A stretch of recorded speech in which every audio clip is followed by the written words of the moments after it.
अपनी सास दुर्गा देवी का खून करने की कोशिश की है इन्होंने। उन्हें नींद की गोलियां देकर जान से मारने की कोशिश करने का इल्जाम लगा है इन पर। पूछताछ के लिए इन्हें इनकी ससुराल ले जा रहे हैं, वहीं पर इन्वेस्टिगेशन होगी और अगर साबित हो जाता है कि क्राइम इन्होंने किया है तो फिर इन्हें अरेस्ट करना पड़ेगा। क्यों किया आना तूने ऐसा? बोल, क्यों तेरे ससुराल वाले तुझ पर इतना घिनौना इल्जाम लगा रहे?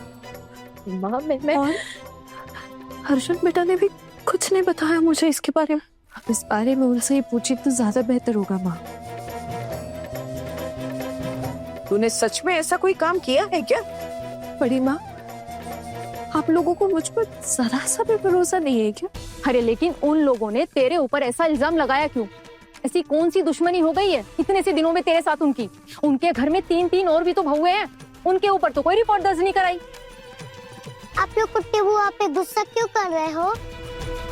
इधर आ, हर वक्त ना बड़ों के बीच में बोलने की आदत हो गई है तेरी। चुपचाप खड़ी रह। कुट्टी बुआ पे झूठा इल्जाम लगा रहे सब। कुट्टी बुआ कभी किसी का बुरा नहीं कर सकती, वो तो सबका कितना ख्याल रखती है। मैं अभी अर्जुन बेटा को फोन करती हूँ। क्या होगा फोन लगा के? तुम्हारा अर्जुन बेटा वहाँ इसके इंतजार में बैठा हुआ है क्या? यहाँ चला आएगा वो? अरे इसीलिए तो यहाँ छोड़ के गया है वो उसे। अब देखना 2 दिन के अंदर डाइवोर्स के कागज थमा के जाएगा, फिर से ये लड़की दोबारा हमारे सर पे बोझ बन के बैठेगी और कुछ नहीं होगा, यही होना है बस। सच सच बता, क्या बात है? क्या होगा माँ उससे? अगर बता भी देगी सब कुछ सच सच तो क्या हम बचा पाएंगे इसको? प्लीज मैं आपको बता रहा हूँ, आप ना मुझे इस सारे पचड़े से दूरी रखिएगा। और वैसे एक बात बताऊं, इसके ससुराल वाले भी सब अच्छे ही लोग हैं। अब ये वहां पर उनको पता नहीं किस तरीके से क्या परेशान कर रही है, तो यही भुगते। दादा, मैं खुद नहीं चाहती कि आप इस झमेले में पड़े। आप लोग चिंता मत कीजिए, जो मेरी किस्मत में लिखा होगा ना वो मैं सह लूंगी। आना, ये क्या किया तूने? क्यों किया ऐसे? क्या इज्जत रहेगी हमारे सबके सामने? क्या हो गया? आपके घर में पुलिस क्यों आई है? मेरे लिए आई है पुलिस। मेरे खिलाफ कंप्लेंट है इनके पास। क्या कंप्लेन है? मैंने अपनी सास को मारने की कोशिश की है। अटेम्प्ट टू मर्डर के चार्जेस है मेरे ऊपर, इसलिए पुलिस आई है मुझे यहाँ से ले जाने के लिए, पूछताछ करने के। आप लोग टेंशन मत लीजिए, मैं अभी आप लोग का मोहल्ला छोड़कर चली जाऊंगी। फिर आप अपने मोहल्ले में सबको बताइएगा कि आहाना ने ऐसा किया है। अभी तो थोड़ी देर पहले बोल रही थी कि मुझ पर भरोसा नहीं है क्या, और अब ऐसी बातें कर रही है। सच सच बता कि बात क्या है? दीदी, भले ही गुस्से में मैंने अपनी बेटी पर हाथ उठाया हो, लेकिन आप भी सच सच बताइए, आप कब से आहाना को देख रही है? वो आपके आंखों के सामने पली बड़ी है।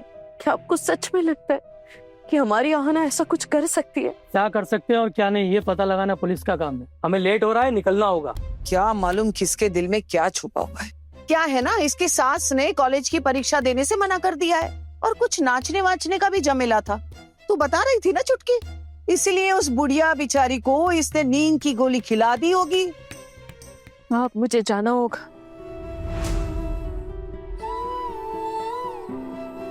इंस्पेक्टर साहब, क्या मैं अपने साथ कुछ सामान ले जा सकती हूँ? अब आप अपने साथ लेकर क्या जाएंगी वो आपका मामला है, पर ज्यादा सामान नहीं ले सकती। आना बेटा, तू वापस तो यही आएगी ना? नहीं तो कहाँ जाएगी तू? और तुझे क्या लगता है, इतना बड़ा इल्जाम लगाने के बाद क्या वो लोग तुझे अपने घर में लेंगे? कभी नहीं। और अर्जुन बेटे ने भी मुझे कुछ नहीं बताया। क्या उन्हें इन सारी चीजों के बारे में पता भी है, या उनके गैर मौजूदगी में ये सब हुआ है? माँ, उनके गैर मौजूदगी में ये सब कैसे हो सकता है? मैं तो यहाँ उनके साथ ही आई थी ना, तब तो उन्हें सब कुछ पता ही होगा। लेकिन माँ, तुम तो अपनी बेटी को बहुत बुरा मानती हो ना। तुम तो यही समझती हो ना कि मैं सिर्फ सबके साथ बुरा ही कर सकती हूँ। अगर समझने की कोशिश की होती ना तो समझ जाती कि तुम्हारे दामाद को सब पता था।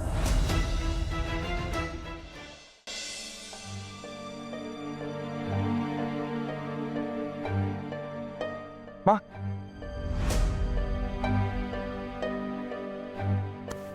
माँ सुनिए ना, आप ऐसे मुंह फेर के क्यों जा रही हैं? हाँ, मैंने टुकुन दादा को फोन करके सब बता दिया था कि मैं नहीं आ पाऊंगा। मैंने सफाई मांगी तुझसे? नहीं ना? माँ, मैं सफाई नहीं दे रहा था, मुझे लगा मैं क्लियर कर देता हूँ बात। वैसे आप भी फोन कर सकती थी माँ, आपने भी मेरी खबर नहीं ली। बस कर अपनी ये बकवास, तेरे से गप्पे लड़ाने का समय नहीं है मेरे पास। माँ, मैं आपसे कुछ बात कहना चाहता हूँ। अच्छा वो आप लोग भी आ ही गए, आप भी सुन लेना प्लीज। मैं आप सबको एक बात साफ साफ कह देना चाहता हूँ, आहना पे जो इल्जाम लग रहे हैं वो बहुत ही बेबुनियाद इल्जाम। आहना ने ऐसा कुछ भी नहीं किया है। मुझे नहीं लगता कि आहना किसी का बुरा कर सकती। तो अपनी बीवी के गुणगान गाने आया है मेरे पास। सच में भाभी, एक ही रात में हमारे छोटू की तो बोलचाल ही बदल गई। जादू कर दिया उस लड़के ने इस पर तो। अरे तो क्या वो दवाई आसमान से टपक के आ गई बड़ी मामी के कमरे में, या फिर हम में से किसी ने वो दवाई रख दी जाकर? दादा, किसी ने तो दवाई वहां जरूर रखी है। मैं वहां नहीं था इसलिए मुझे नहीं पता किसने रखी, लेकिन मैं 100% श्योर हूं कि कोई वहां वो दवाई रख के गया था। लेकिन मैं ये मानता हूं कि आहना ऐसा नहीं कर सकती। तो फिर किसने किया? मुझे क्या पता माँ। तो क्या है ना, हम तो पराये हैं, हम पर ही इल्जाम थोप दे। इशिमुनी, आप बार बार ऐसी बातें क्यों कर रही हैं? और तो कोई नहीं बोल रहा ऐसा। क्योंकि हम लोग तुम लोगों के भरोसे इस घर में रहते, डर लगा रहता है हमें कि कब कौन सा इल्जाम हम पर लग जाए और हमें घर से बाहर निकाल दिया जाए। क्योंकि वो दवाई सिर्फ मैं लेती हूँ, इसलिए मैंने ही रखी होगी वहां पर वो दवाई, और उस लड़की ने गलती से वो दवाई आपको खिला दी। लेकिन छोटू, मैं तुझसे पूछ रही हूँ, वो लड़की तो पढ़ी लिखी है ना, वो तो देखकर दवाइयां दे सकती थी ना भाभी को। देख छोटू, साफ साफ बोल देती हूँ, अगर उस लड़के ने झूठा इल्जाम लगाया ना मुझ पर, तो मेरा बेटा उस लड़की को छोड़ेगा नहीं। आप माँ चुप हो जाइए, अब कैसी बातें कर रही हैं? हम इतने सालों से बड़ी मामी के यहाँ रह रहे हैं, उनकी हर एक बात मानी है, हर एक नियम का पालन किया है हमने। हम ऐसा वाला क्यों करेंगे? अरे कोई बेवकूफ ही होगा जो ऐसा सोच सकता हो।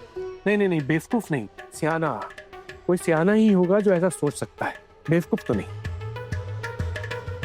माँ, आप मुझे एक बात सच सच बताइए, क्या आपको सच में ऐसा लगता है कि आहना ये सब कर सकती है? मेरे लगने ना लगने से क्या आना जाना है? ऐसे कितने दिन की जान पहचान है उस लड़की से हमारी? माँ, आहना कैसी लड़की है ना, आप बिल्कुल नहीं समझ पाए। मैं बताता हूँ। इधर आई माँ, बैठी। माँ, आप आहना के बारे में जो भी सोच रही है ना, बहुत ही गलत सोच रही। आहना ऐसी लड़की नहीं है। कल जब मैं उसके मायके में रुका ना, तो मुझे पता लगा आहना अपनी पड़ोस की एक दादी की देखभाल करने के लिए गई थी और काफी देर तक उनकी देखभाल करती रही। और सिर्फ वो दादी नहीं, बल्कि आस पड़ोस के जितने भी लोग थे ना, अगर उनकी तबीयत खराब हो जाती थी तो आहना तुरंत जाके उन्हें दवाई देती थी, उनका ख्याल रखती थी। आज तक कभी किसी ने कंप्लेंट नहीं की कि आहना ने ढंग से ख्याल नहीं रखा या गलत दवाई दी। आप बताइए ना माँ, ऐसा क्या हो गया शादी के बाद कि वो ससुराल आके अपनी सासू माँ को गलत दवाई देगी? एक बार ठंडे दिमाग से सोच के देखिए, आप जो भी सोच रही हैं बहुत गलत सोच रही हैं। आहना ऐसी नहीं है। मुझे लगता है तो अपनी बीवी के ख्यालों में कुछ ज्यादा ही खो गया है रे। देख छोटू, हमने पुलिस कंप्लेंट दर्ज करी है ना, अब पुलिस को आने दे, पुलिस ही बताएगी कि असली मुजरिम कौन है। गलत हुआ ना माँ, ऐसा थोड़ी करना चाहिए था आपको।